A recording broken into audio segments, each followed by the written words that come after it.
So if you're just joining us, it's gone just past 03 GMT, that's 5 a.m. in Gaza. A series of Israeli airstrikes has killed at least 200 people across the Gaza Strip, including many children. It's the biggest assault since the 19th of January, when a ceasefire between Hamas and Israel came into effect. Israel appears to have unilaterally ended that agreement. The Israeli military says it's been instructed by Prime Minister Benjamin Netanyahu to take strong action in Gaza. Hamas has made a statement calling on the UN Security Council to intervene and force an end to Israeli attacks. Tareq Azzoum is joining us on the phone from Deir el-Balah in central Gaza. Tareq, I understand that's one of the areas that's been targeted by Israel. We've just heard from a teacher describing the kind of conditions that he has been seeing in Gaza. Tell us what you know about what has been going on. Well, Rob, there has been a very staggering escalation by the Israeli military during the past few hours, where a simultaneous military attack was conducted by Israeli air forces in the Gaza Strip. We saw a clear concentration of the airstrikes on heavily built-up neighborhoods, makeshift schools, and residential buildings where people are taking shelter. We understand that at least 200 Palestinians have been confirmed killed, with more than 200 others have been reported injured. And these numbers and figures are expected to climb as the Israeli strikes continue. We have heard, in fact, drop during the past hour a clear Israeli presence of drones and fighter jets across the sky of the central area. And we understand that among those who were found as victims during the attacks were newborn babies, children, women, elderly, and alongside also with top ranks Hamas's leaders who have been confirmed killed during these airstrikes. Now, it's worth mentioning that the attacks were carried out simultaneously without prior warning in areas that have been designated as safe humanitarian zones, including al-Mawasi. We understand also that Khan Yunis has got the largest hit of the death toll once these attacks have taken place, which is considered to be the largest since the implementation of the first phase of the ceasefire agreement. It's absolutely very apocalyptic situation. Now I've got an update from Gaza's health ministry confirming that the numbers of civilians who were killed during these latest waves of attacks has surpassed more than 200, and 5 civilians as rescue operations are still ongoing. We have got confirmation from Gaza Civil Defense that they are struggling and battling in order to find survivors and to pull these victims from under the remnants of these shattered neighborhoods. We have seen very drastic and heartbreaking images for makeshift tents being burned to the ground due to the Israeli attacks, and the artillery bombardment as well have been widely overheard during the past few hours in all border towns and villages that are adjacent to the buffer zone, including Beit Hanun, Beit Lahia, Rafah, Shuja'iyya neighborhood, and the city of Khan Yunis as well. We can see the morgues of the Shifa Hospital in northern Gaza and Nasser Hospital in the city of Khan Yunis are absolutely overwhelmed with victims and the dead bodies for Palestinian families who were sleeping peacefully, expecting that the ceasefire will last.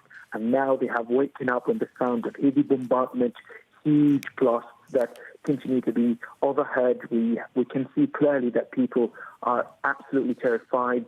Many of them were absolutely reluctant to go to pray the dawn today and the Fajr prayers because they believe that mosques will be targets and they might be attacked, raising quite concerns about the security stability of the Gaza Strip. Now we can say for sure that people will return back to witness more devastation and more escalating steps by the Israeli military, specifically that they started to plunge into a very devastating humanitarian crisis that started back 16 days ago when the Israeli military banned the entry of all sorts of humanitarian supplies.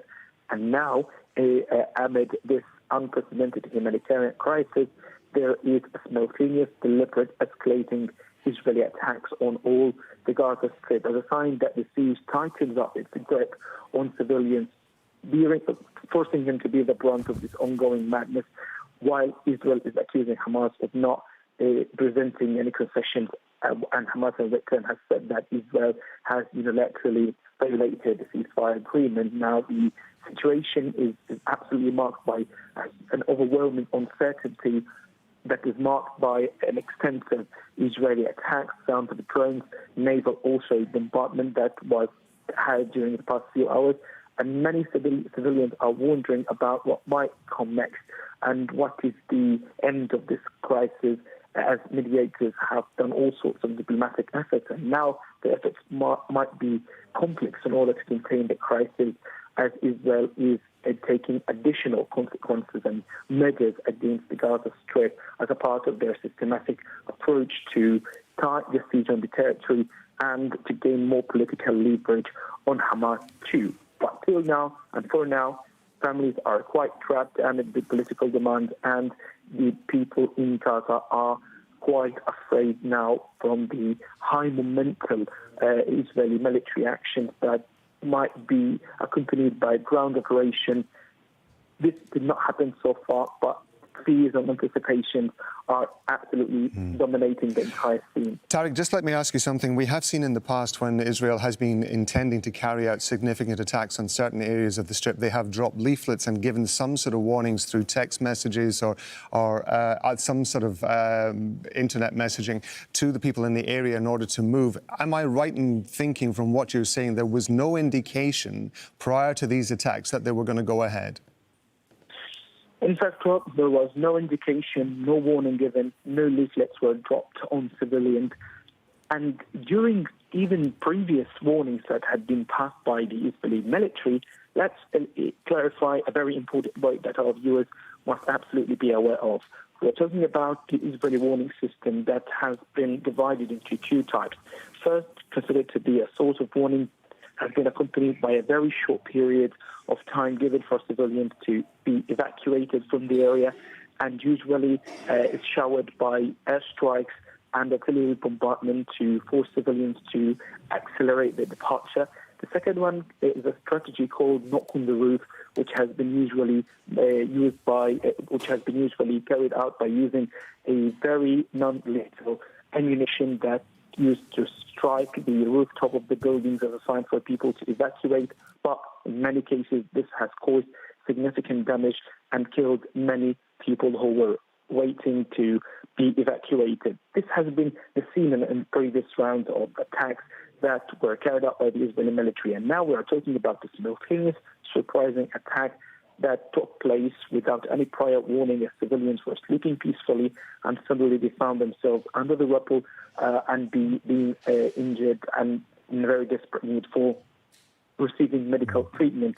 Tareq, I want to ask you, forgive me for interrupting, but I want to ask you about that medical treatment, because of course the Strip has been under a blockade, a complete blockade by Israel for at least, I think it's 15 to 17 days now.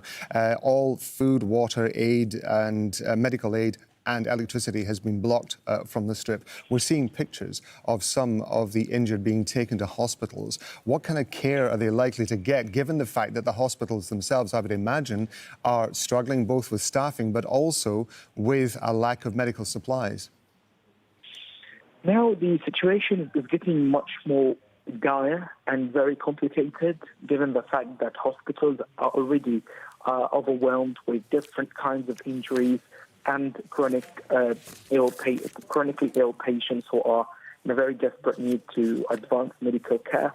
And now with these high rates of death toll and casualties reported, the situation is adding much more burdens on the already battered medical sector. We have been talking to foreign delegations that arrived to the Gaza Strip. They are saying that the situation looks very apocalyptic in Gaza's remaining functional hospitals.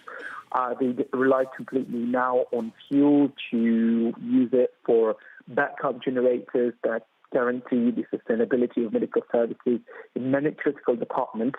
And now the pharmaceutical warehouses have started to run out from basic medical supplies and medications. Many of them in the past were forced to carry out surgeries without anesthesia, without the basic medical necessities that have been highly required in order to carry out any sort of surgery. And now we can see that their job and mission going to be complicated with the high rates of injuries. Many of them will be need for being evacuated outside Gaza. And this has not been completely connected by the Israeli side. And the numbers of those who have been evacuated were less than what has been promised during the first phase of the ceasefire agreement. So it's a very staggering crisis, accumulating one that is adding additional pressure on civilians. And now we can see that medical teams are battling to continue doing their humanitarian work in light of all resources available and of what capabilities they still have in order to continue providing these services with the help of foreign delegations and field hospitals that have been urgently set up in Gaza to provide medical support. It could be minimum, but it helps to mitigate partially the crisis. But as long as the escalation will last, the situation will deteriorate significantly without any sort of international medical intervention to contain this crisis. Tareq, I know we're going to come back to you and the teams there as the situation develops. For now, Tareq Azzoum and Deir, el-Balah, thank you very much.